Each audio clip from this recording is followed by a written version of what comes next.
Magandang araw po muli mga boss. Ito po ipapakita ko sa inyo is simpleng tip ko lang po sa inyo. Baka nag-overheat po yung sasakyan nyo at hindi nyo malaman kung saan po yung pinanggagalingan. Gaya po nito, nahirapan po kami dito maghanap ng pinanggagalingan ng overheat niya. Dalawa na nga po kami ng kabrad kong naghanap ng problema nito dahil nga po ilang araw na po ito, 2 araw na, hindi pa namin matrace kung saan po yung pinanggagalingan ng overheat.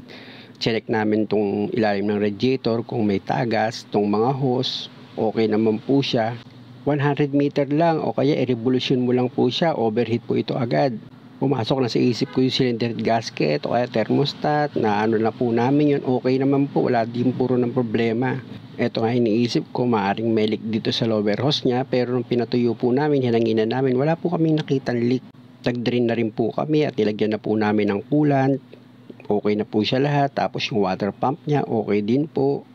Bale, ang nangyari po talaga dito is na-stuck po ito ng 3 taon dahil nga po sa nagkaroon po tayo ng pandemic. Bali, 3 taon pong na-stuck itong sasakyan at nung ginamit niya, nag-overheat na po. Tapos nagbabawas pa siya ng tubig. Kaya ang nasa isip talaga namin dito is may leak nga itong radiator niya. Kaya lang ang problema, wala po kaming nakitang leak o kahit na anong bakas ng tagas ng tubig.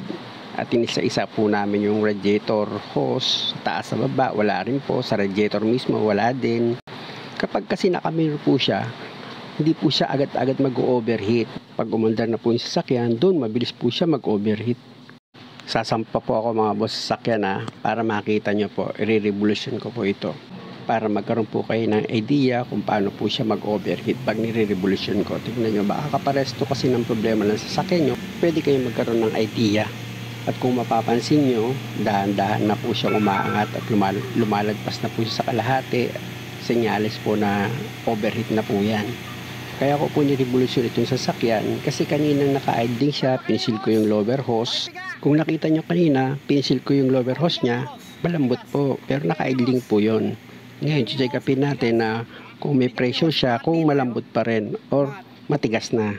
Bababa po ako ng sasakyan mga boss para ma-check natin kung tumigas ba yung lower hose niya or nagkaroon ba ng pressure. At ito nga nung pinisil namin itong lower hose niya, napansin namin na hindi siya ganun katigas pero overheat na. At nang kinapanga namin dito banda, malamig. Tapos dun sa pataas yung nilipat namin dyan banda, mainit. Kaya isa lang po yung decide namin dito, overhaul radiator or palit ng radiator. Ganun lang po mga boss. At ito na po yung lumang radiator, kung mapapansin nyo, sa ibabaw po tumutulo yung tubig at dun sa ilalim, sa lower hose, wala.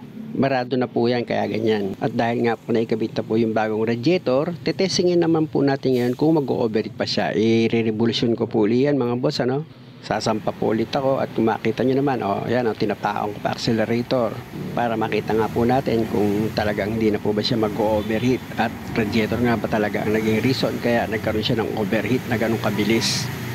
At kung mapapansin nyo mga boss, di ba? Hindi na siya umaangat. Hindi ka tot kanina pag revolution ko pa lang luwagpas ka agad sa kalahati. Dito mga boss, pagdating sa pagpalit ng pyesa, ang nasusunod na po dito is yung may-ari. Kung gusto niya po overhaul, pwede. Kung gusto niya namang palitan, okay lang. Siya naman po yung gagastos.